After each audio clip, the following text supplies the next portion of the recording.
Welcome back to Outside Views, and today we're tackling the most insidious and dangerous question in British politics. Has Britain moved on from Brexit? And my strong personal view is that no, absolutely not. Britain has not moved on, and in fact, it has trapped itself in a state of self-induced prolonged political paralysis, desperately trying to ignore a massive economic and social disaster that continues to haunt the nation. The country might not be screaming about it on the front pages every day like it was in 2018, but the issue has merely been pushed below the surface where it festers and poisons everything else. The common perception is that because Brexit is no longer a daily media obsession, it's over.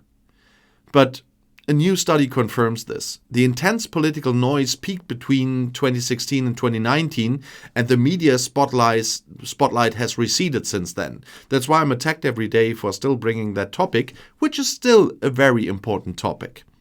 And by the time of the 2024 general election, the issue was strikingly absent, with headlines asking, "Why is nobody talking about Brexit?"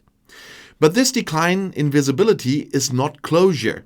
It's a shift to a subdued but emotionally charged state, one marked by disappointment, disconnection, and a lingering sense of unfinished business. The media analysis shows that this so-called Brexit fatigue is simply the issue becoming latent. It's a dormant volcano that is always ready to re-emerge abruptly under the right conditions, like a crisis over Northern Ireland or an economic stress point. This is not moving on.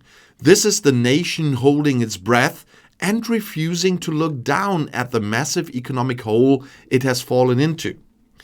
The reason the country can't move on is that the economic consequences are structural and permanent. Nearly a decade on from the referendum, the Office for Budget Responsibility, the UK's independent fiscal watchdog, is clear. The post-Brexit trading relationship will reduce the country's long-run productivity by 4% relative to remaining in the EU. And other studies show we are already talking about 6 to 8%. But let's stick with the OBR here. And this 4% shortfall by the OBR translates directly into a 40 billion to 90 billion pound annual loss in tax revenue that must be recouped through painful tax rises and spending cuts. And this is the Brexit-shaped hole in the roof that no amount of wishful thinking can cover up. We are now seeing the consequences of this every single day. A national health service perpetually in crisis, public services under constant strain, and tax rises that are necessary not for investment, but just to fill the gap created by this act of collective folly, as one former prime minister recently put it. You cannot move on from an economic hit of this magnitude because it touches every single budget decision, every public service, and every household's cost of living. Voters, the people who actually live with the consequences, are emotionally exhausted, but they are not indifferent. In focus groups, participants across the political spectrum spoke of Brexit fatigue, comparing the UK's departure to a messy, irreversible divorce they now have to live with.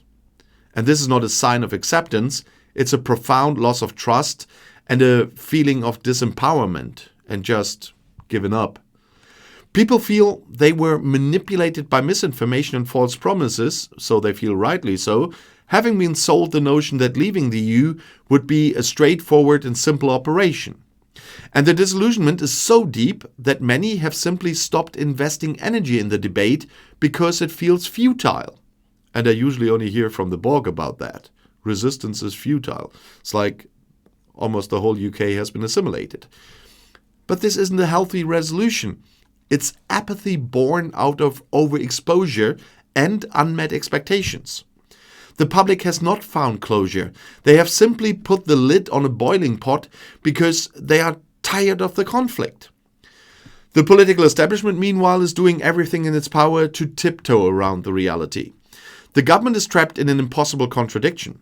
They know the economic reality is devastating, with the Chancellor herself starting to name Brexit alongside the pandemic as a cause of the economic damage.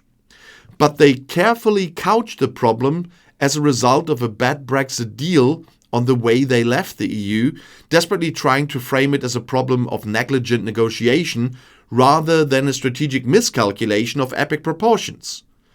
They are now engaged in a slow technocratic process of trying to reset the relationship, hinting at selective alignment on things like carbon trading or regulatory standards.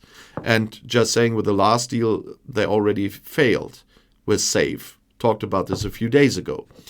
But this is bound to be a complex, costly, and time-consuming exercise that, according to the evidence, promises to deliver little material improvement to the UK's trading relationship. They are nervous pacing the shore, attempting to fix a 6 to 8% economic hole with tiny trade fine-tuning that only yields a marginal 0.1 or 0.2% long-term gain. And this is the ultimate evidence that Brexit has not moved on. The political class is expending vast energy to avoid admitting the fundamental mistake, prolonging the very uncertainty that continues to depress investment and productivity. And crucially, the public opinion has moved dramatically, even if the politicians have not. Recent polling shows that a consistent and clear majority of Britons now believe that voting to leave the EU was wrong, with some polls showing this figure as high as 56-57%. And more importantly, a clear majority of sometimes reaching 57% would now support rejoining the European Union outright, not just having a closer relationship. That would be a completely different story, but I talked about this in a number of videos, how that would work. If you haven't seen my videos on the whole negotiating chapters for joining the European Union, have a look. And even among those who voted leave in 2016, a significant number now believe that Brexit has been a failure and that being outside the EU has exacerbated the cost of living crisis and been bad for the NHS. However, there is a fundamental split. While a majority want to rejoin, although I don't really like that word because they would have to join a second time because the conditions would be very different. But while a majority wants to join again, a plurality still do not see it as the right priority for the government at the current time because of the overwhelming pressures of the cost of living and the NHS crisis. And this is the tragedy of the dormant issue. The consequences of Brexit, the economic hit and the public service crisis have created such a pressing set of immediate problems that the political space to address the root cause, which is Brexit itself, has been choked off. The country is so focused on the symptoms that it cannot get to the cure. And the final conclusion is that Brexit has not ended. It has simply transitioned into a low-simmering chronic condition for the UK Kingdom. The United Kingdom.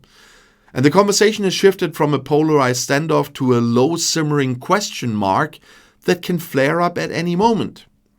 The EU has become a symbol of unfinished business, not just in trade and regulation, but in national identity and in Britain's place in a turbulent world. And this liminal status, neither fully in nor fully out, makes it impossible to achieve true closure. And this issue is not going away. And as long as the economic damage continues to drain billions from the public purse every year, and as long as a majority of the public regrets the decision, Brexit will remain the unresolved, debilitating threat running through the entire fabric of British politics. To move on, the country will first need a political leadership that is willing to acknowledge the gravity of the economic mistake and begin the long, difficult process of reversing the self-imposed isolation. Until then, Britain remains firmly haunted by Brexit. And as some younger friends of me would say, until then, Britain is cooked. And if you want to know something else, the next video is right here in the end screen.